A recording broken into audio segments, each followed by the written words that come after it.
Good morning and welcome to the DFS Army YouTube channel. I am Razzle11 and you can find me on X at Razzle11Grinds. Going to take a look at pitching for today, the 25th of April. It is Friday. We do have a 12-game main slate ahead of us. We do have a little bit of weather to worry about in Cleveland for this particular slate. Aside from that, no real weather. Light winds, cooler temps in a couple places, but nothing to get in the way of some of our starting pitching. A reminder that this is a first look at the pitching options on the slate. I will try to go more in depth for our members at DFS Army. This is just meant to kind of trim our pool down initially, save us some research time as the day goes on, etc. Find those spots that we want to take advantage of. I will be looking at DraftKings as that is where a majority of my action is. If you do play in FanDuel, I would cut my pool into a half or even a third, as pricing isn't quite as tight. It is not as difficult to get the stacks that you want with an upper tier-ish pitcher. So let's just jump right into this slate and all of these pitching options, as a way for me to put it. Looked through some of the props, wrote down some names. 24 pitchers on the slate, technically 25 because of an opener long reliever scenario. I wrote down 16 names that initially intrigued me. That is too many. So how do we trim the pool? Well, let's just take a look at the pool itself. At the top, we do get a matchup between two elite pitchers in Yamamoto and Skins. Now Skins taking on a Dodgers offense that's very difficult, and Skins has not been racking up the strikeouts like we would expect. Saw some content over the last few days about some of the pitchers lowering their arm angle to help create better tunneling and also potentially save on their arm long term. Skins is one of those guys, and I think it's going to take him a little bit to get used to that. Kind of probably. I do know English, I swear. Probably going to take a hit from a K perspective, at least for the short term. I'm not sure long-term wise. It's an interesting decision based on the type of stuff that he had, the way he was throwing it. But I'm not sure that we want to pick on the Dodgers, but this game has a game total of 7 with juice on the under. Skins' K-prop's at 6.5. It's a strong number, so it's just really tough for me to remove Skins from a player pool, but I might have to.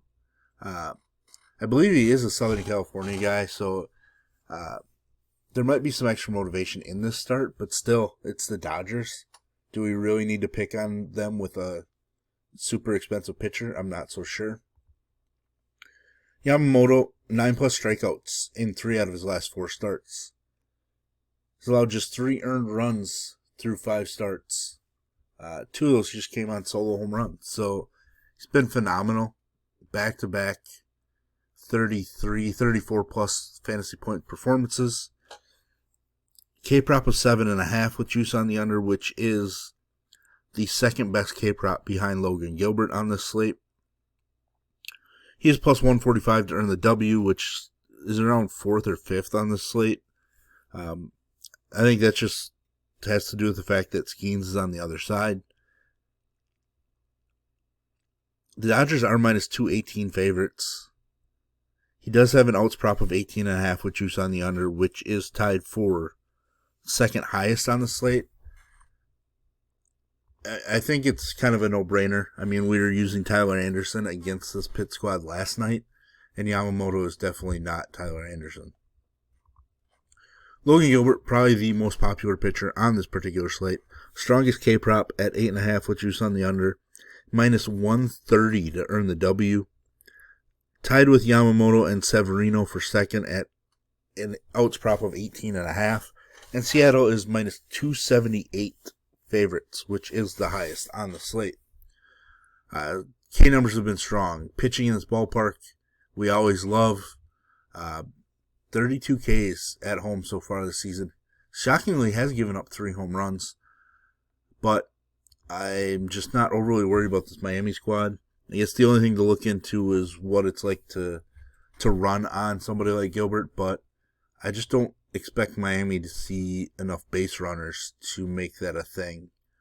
Plus, Seattle could get out to a decent lead, kind of eliminate that run game a little bit. So, Logan Gilbert, obviously the SP1 for most people. I think he's slightly ahead of Yamamoto, but I wouldn't fault somebody for wanting to go with Yamamoto based on the fact that he's 13% less owned, roughly, based on our current projections. Obviously, they're the top 2 in terms of ownership right now. So aside from those guys, where are we looking to go? I think Michael King, clearly a top option on the slate. I know Tampa Bay's had a dangerous offense, but that's generally been at home.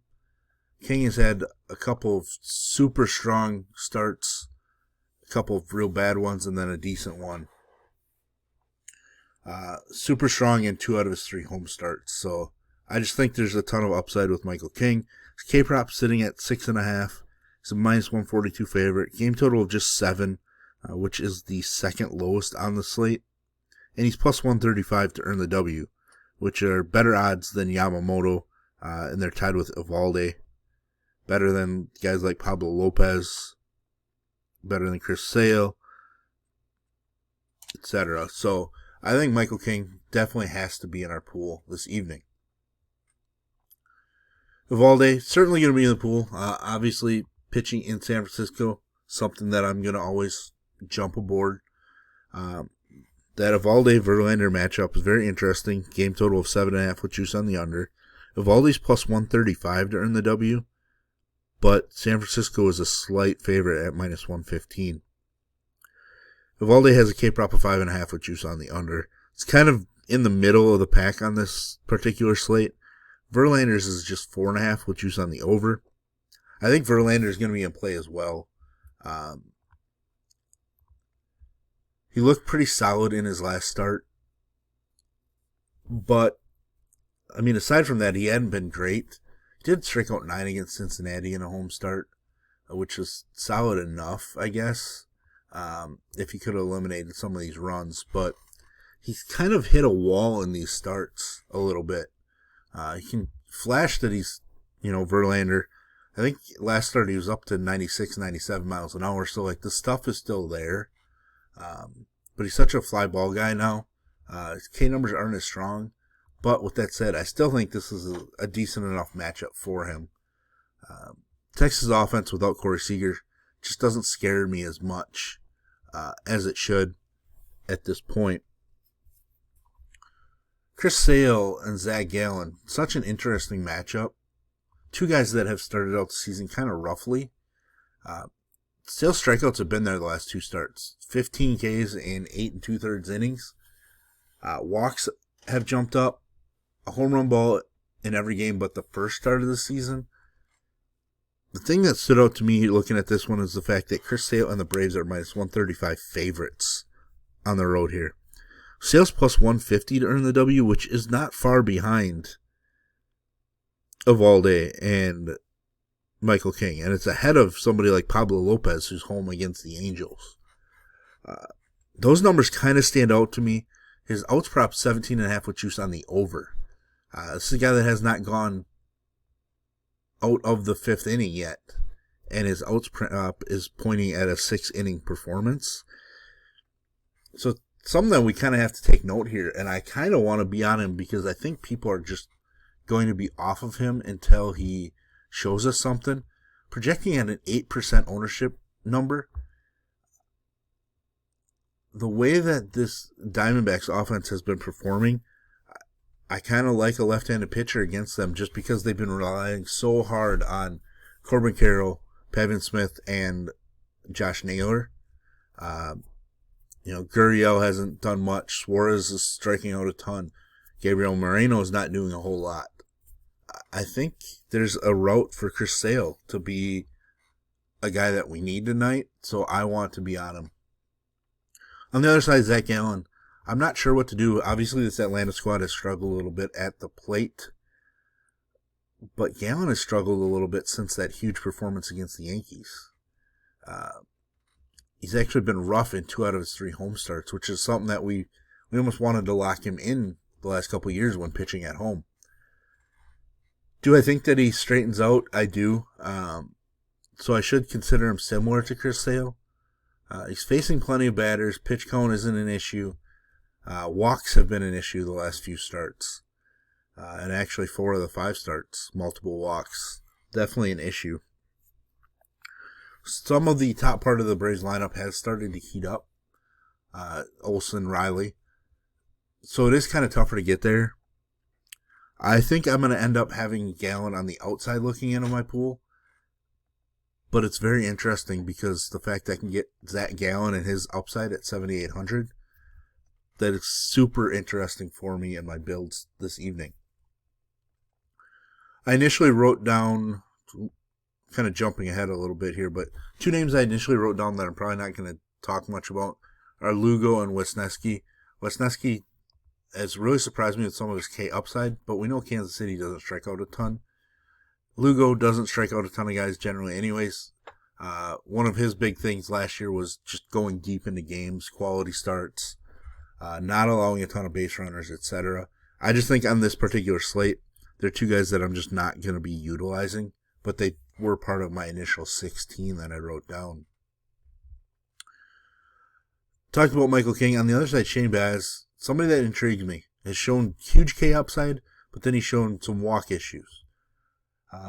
I'd have to go back and watch these 2 starts to see if maybe he just wasn't getting the borderline swings that he would have gotten in these high K performances.